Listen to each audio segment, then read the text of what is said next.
Hi hello guys, അസ്സലാമു അലൈക്കും. Welcome back to my channel. അപ്പോൾ എന്തൊക്കെയുണ്ട് വിശേഷം? എല്ലാവരും സുഖമായിട്ടിരിക്കണം.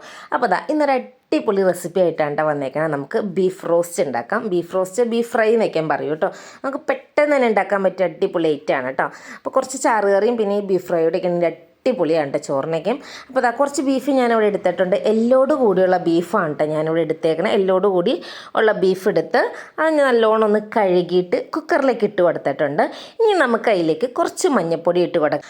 അപ്പോൾ അങ്ങനെ മഞ്ഞൾപ്പൊടി ഇട്ട് കൊടുത്തിട്ടുണ്ട്. അതിന് ശേഷം നമുക്ക് അതിലേക്ക് കുറച്ച് മുളക് പൊടി ഇട്ട് കൊടുക്കാം കേട്ടോ. കാശ്മീരി മുളക് പൊടിയാണ് കേട്ടോ ഞാൻ ചേർത്ത് കൊടുത്തേണ്. അപ്പോൾ മുളക് പൊടി ഇട്ട് കൊടുത്തതിന് ശേഷം കുറച്ച് മീറ്റ് മസാലയോടെ ഇട്ട് കൊടുത്തിട്ടുണ്ട്.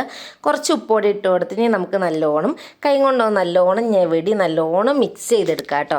ബീഫൊക്കെ നല്ലോണം ഒന്ന് ഇളക്കി മിക്സ് ചെയ്ത് തന്നെ എടുക്കണം കേട്ടോ. അപ്പോൾ എല്ലാ മസാലയൊക്കെ നല്ലോണം ബീഫിലേക്ക് പിടിക്കുമല്ലോ.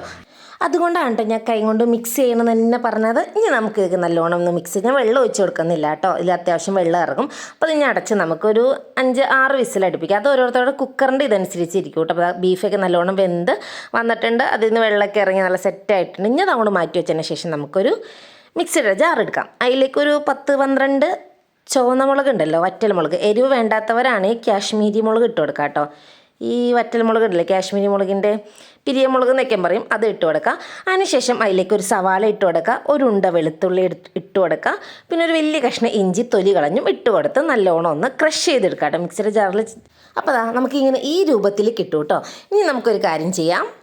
നിങ്ങൾക്ക് കല്ലിലിട്ട് ചതച്ചെടുക്കണമെങ്കിൽ അങ്ങനെ ചെയ്യാം കേട്ടോ. ഇനി നമുക്ക് ഒരു പാൻ വെച്ച് കൊടുക്കാം. പാൻ വെച്ച് കൊടുത്ത് കുറച്ച് വെളിച്ചെണ്ണ അതിലേക്ക് ഒഴിച്ച് കൊടുത്തതിന് ശേഷം നമ്മളിവിടെ ചുവന്നുകളൊക്കെ നമ്മൾ സെറ്റാക്കി വെച്ചിട്ടുണ്ടല്ലോ, അതിട്ട് കൊടുത്തിട്ട് നല്ലോണം ഒന്ന് മൂപ്പിച്ചെടുക്കാം കേട്ടോ. ചിലവർ കടുക് പൊട്ടിക്കണം കാണാം. കടുക് പൊട്ടിക്കണമെന്ന് നിങ്ങൾക്ക് ഇഷ്ടമാണെങ്കിൽ നിങ്ങൾ കടുക് പൊട്ടിച്ചോ, വിഷയമല്ല. ഞാനിപ്പോൾ ഇവിടെ കടുകൊന്നും പൊട്ടിക്കുന്നില്ല കേട്ടോ. എണ്ണ ചൂടായി വരുമ്പോഴേ കടുക് ഇട്ട് കൊടുത്തതിന് ശേഷമാണ് ചിലവർ ഈ മസാലയും കാര്യങ്ങളൊക്കെ ഇട്ട് കൊടുക്കണം. പക്ഷെ ഞാൻ അങ്ങനെ ഇട്ട് കൊടുക്കാറില്ല. ഞാനിപ്പോൾ അരച്ച് വെച്ചാൽ അരപ്പ് മാത്രമാണ് ഇട്ട് കൊടുത്തേക്കണേ. ഇനി നല്ലോണം ഒന്നത് മൂത്ത് തന്നെ കേട്ടോ. അപ്പോൾ ലോ ഫ്ലെയിമിലിട്ട് നല്ലോണം ഒന്ന് ഇളക്കി നല്ലോണം ഒന്ന് മൂപ്പിച്ചെടുക്കാം.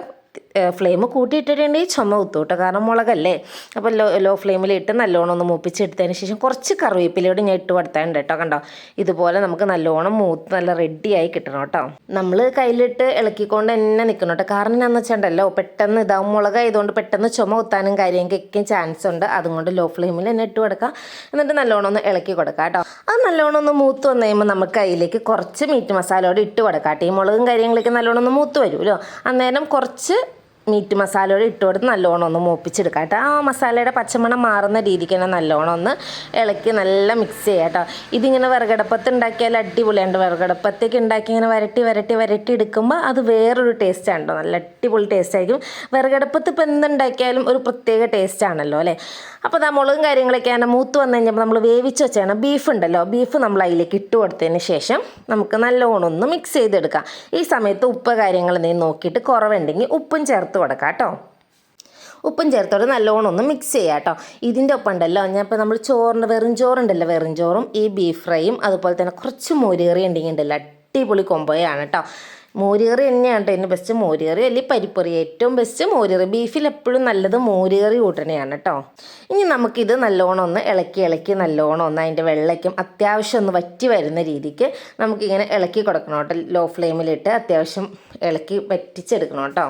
അപ്പോൾ അതങ്ങനെ വെള്ളമൊക്കെ വറ്റി അത്യാവശ്യം നല്ല സെറ്റായിട്ടുണ്ട് കേട്ടോ. ഇതുപോലെ വെള്ളം വലിഞ്ഞ് നല്ല ഇതായിട്ട് ഇനി ചൂടൊക്കെ ആറി കഴിയുമ്പോൾ ഒന്നുകൂടി അതൊന്ന് ഇരിക്കട്ടെ, ഒന്നുകൂടി ഒന്ന് സെറ്റാവും കേട്ടോ. നമ്മൾ ഉണ്ടാക്കിയിട്ട് അപ്പോൾ തന്നെ കഴിക്കണം. ഒന്ന് ചൂടൊന്ന് ആറി കഴിയുമ്പോഴത്തേക്ക് നല്ലോണം അതിൻ്റെ വെള്ളമൊക്കെ വലിഞ്ഞ് നല്ല സെറ്റായിക്കോളൂ കേട്ടോ. ഇത് വറുകടുപ്പത്തിട്ട് കഴിഞ്ഞ് നമുക്കിങ്ങനെ നല്ലോണം ഫ്രൈ ആക്കുവാണെങ്കിൽ അതിൻ്റെ ടേസ്റ്റ് ഒന്ന് വേറെയാണ് കേട്ടോ. അല്ലെങ്കിൽ ഇതുപോലെ ഫ്രൈ ആക്കി കഴിയും പിറ്റേന്നത്തേക്ക് നമ്മളിങ്ങനെ ചൂടാക്കി കഴിക്കുമല്ലോ, അതും അടിപൊളി ടേസ്റ്റാണ് കേട്ടോ. അപ്പോൾ നമ്മുടെ ബീഫ് ഫ്രൈ അങ്ങനെ ഇവിടെ സെറ്റായിട്ടുണ്ട് കേട്ടോ.